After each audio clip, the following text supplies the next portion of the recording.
오늘 본문에는 예수님의 육신의 부모가 어린 예수님을 잃어버린 사건이 기록되어 있습니다. 누가복음에만 등장하는 사건인데요. 어쩌다가 이런 일이 발생하였는가? 당시에는 먼 길을 여행해야 되기 때문에 무리를 지어 이동을 하는데 아마도 마리아와 요셉의 무리가 떨어져 있어서 서로 아이를 보호하고 있을 거라 착각했던 것 같습니다. 그러나 뒤에 이제 무리가 만나게 되었을 때 어린 예수님이 없어졌음을 깨닫고 사흘길을 돌아가서 예수님을 다시 찾게 된 것이죠. 누가가 이 사건을 기록한 이유가 부모가 아이를 잃어버렸으니 그것을 탓하려고 하거나 혹은 예수님께서 부모를 따라가지 않았기 때문에 그것이 문제가 되었음을 지적하려고 하는 것은 아니에요. 이 사건을 기록한 이유는 누가의 어떤 관심사를 반영하는 거죠. 누가가 이 누가복음을 기록하면서 말하고자 하는 핵심 메시지, 주제들이 있는데 그 주제에 부합했기 때문에 이 사건을 기록하고 있습니다. 그럼 누가의 관심이 뭐냐?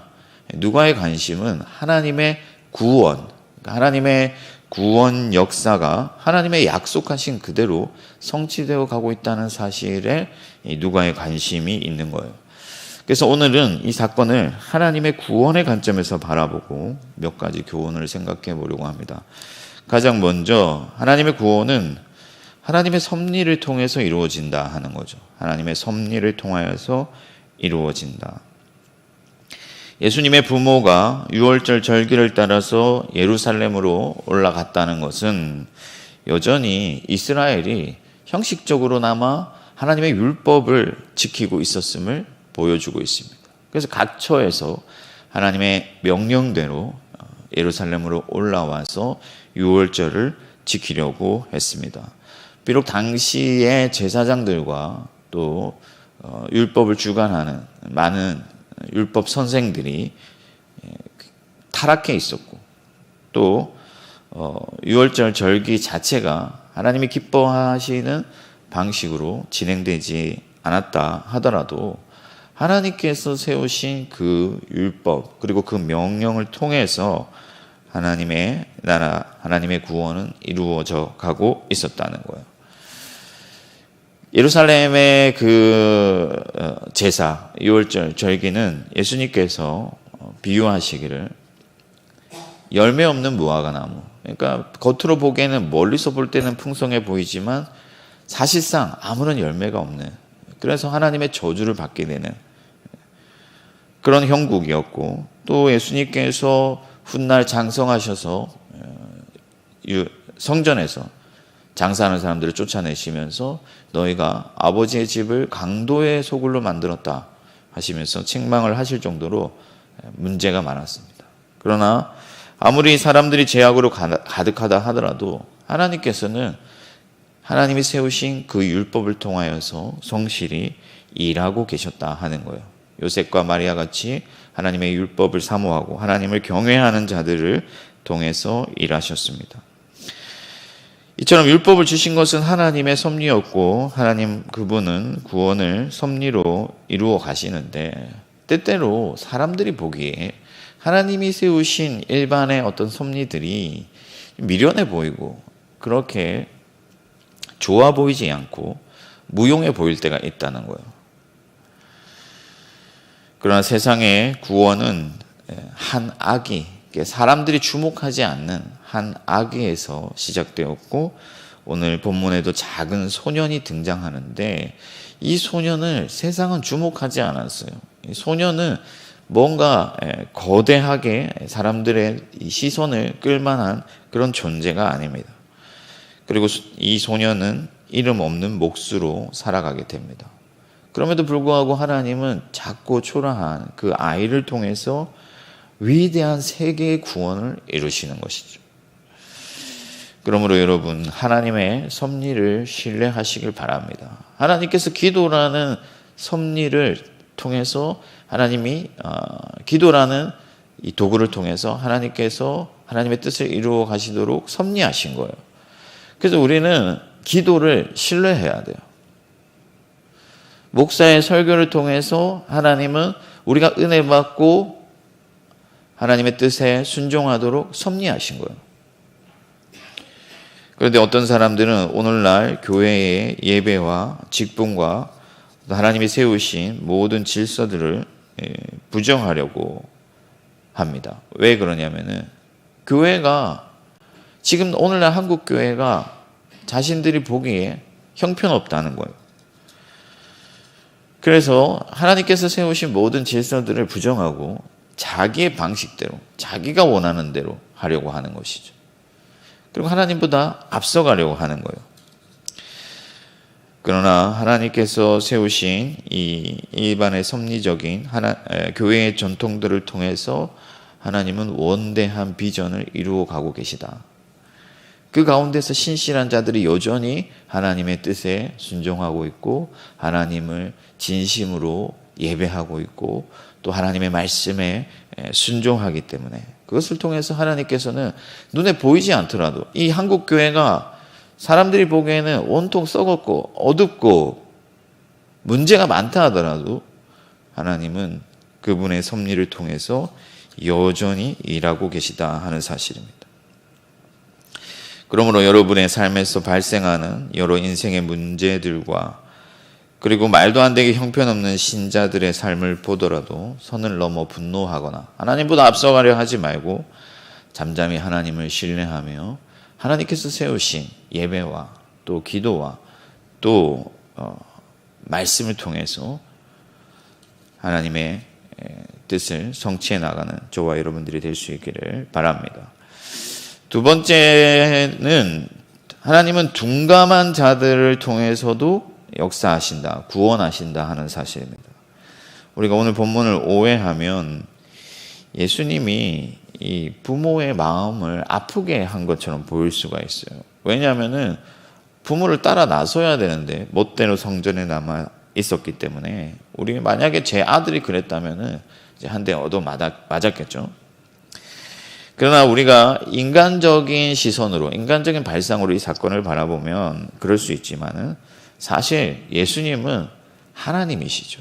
소년인 모습으로 하고 계셨지만은 여전히 하나님이십니다. 그분의 신성은 태어난 시때부터 죽으시기까지, 승천하시기까지 계속 그 몸에 계셨어요. 그러나 요셉과 마리아는 오히려 천사들의 예고를 들었고 그 예언을 받았음에도 불구하고 예수님이 하나님이라는 사실을 계속해서 잊어버리고 있었던 거예요. 그래서 그것을 깨닫지 못하죠. 아버지의 집에 있어야 할 줄을 모르셨습니까? 그러니까 예수님이 스스로 하나님의 아들이신 것을 말씀하시고 또 그것이 마땅함에도 불구하고 그것을 깨닫지 못하고 있었다는 것입니다. 물론 예수님께서 부모를 책망하시지는 않으셨고 부모를 안심시켰지만은 예수님은 분명히 자신이 하나님이신 것을 나타내신 거예요. 그러나 마리아가 깨닫지 못했습니다. 그럼에도 이 마리아가 중요한 것은 그 예수님의 말씀을 마음에 담아뒀다 하는 거예요. 마음에 담아두었다.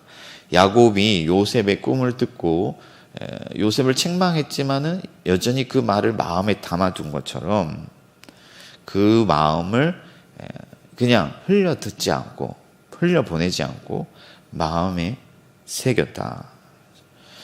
그래서 분명히 알지는 못했지만은 마리아는 예수님의 말씀을 품었고 결국에는 깨닫게 되죠.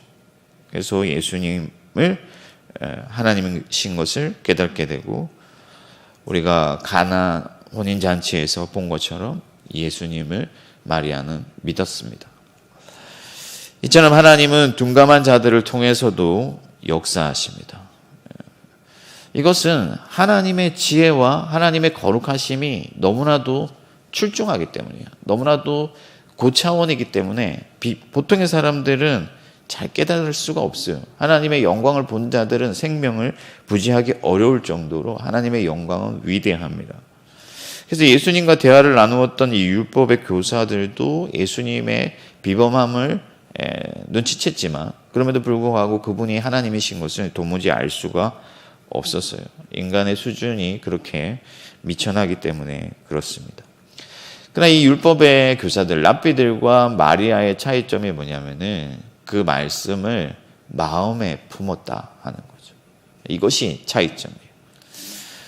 여러분, 우리는 어떻습니까? 우리는 성령을 받았어요. 성령은 하나님의 깊은 곳까지 통달하시는 분이시죠. 그래서 우리는 이 랍비들과 심지어 마리아보다도 더욱 분명히 하나님의 계시를 깨닫는 자들입니다. 그럼에도 불구하고 완전한 하나님의 나라가 오기 전까지는 여전히 우리도 무지예요.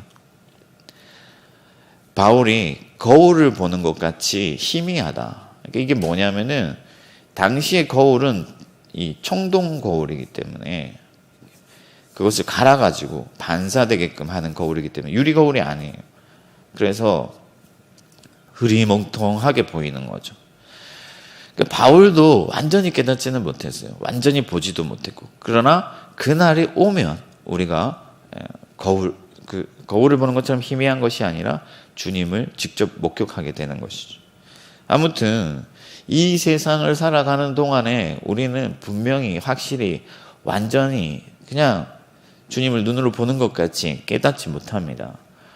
그럼에도 불구하고 하나님의 말씀을 마음에 품고 또 그 말씀을 사모하는 자들을 통해서 하나님은 역사하세요. 그래서 그 말씀이 그 마음에 녹아 있을 때, 그 마음에 품어져 있을 때 하나님께서는 언젠가 그것을 깨닫게 하시고 그 말씀이 살아 역사하게 하셔서 하나님의 뜻을 성취하는 것이죠. 그래서 이 아침에 나온 여러분들이 복이 있습니다. 왜냐하면 말씀을 사모하시는 분들이기 때문에. 그래서 지금 당장 우리가 이 말씀을 온전히 깨닫고 하나님의 계시를 분명히 알고 그래서 내가 어떻게 해야 할지를 확실히 알지 못한다고 할지라도 그 말씀을 사모하고 그 말씀을 마음에 품고 그 말씀을 따라가려고 온전히 애쓰는 자들을 통해서 하나님은 일하신다는 거예요. 그러므로 오늘 이 새벽에 이 말씀도 마음에 품고 오늘 하루 살아가시기를 바랍니다. 그러면 하나님께서 하나님의 때에 여러분들을 하나님의 구원 역사에 동참하는 자로 삼아주실 줄 믿습니다. 마지막으로 세 번째는 하나님의 말씀에 순종함으로 하나님의 구원은 이루어진다 하는 것이죠. 예수님은 진정한 겸손의 왕이십니다.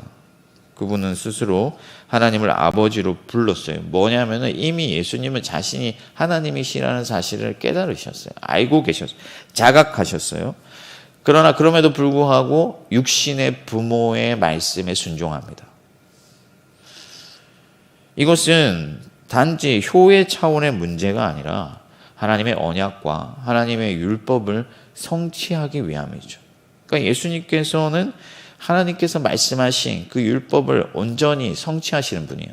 하나님께서 내 부모를 공경하라고 말씀하셨잖아요. 바울도 이 계명이 가장 첫째 되는 계명이라 했는데 이 말씀의 이 계명의 가장 큰 의미는 하나님이 세우신 질서에 대한 어떤 순복이죠.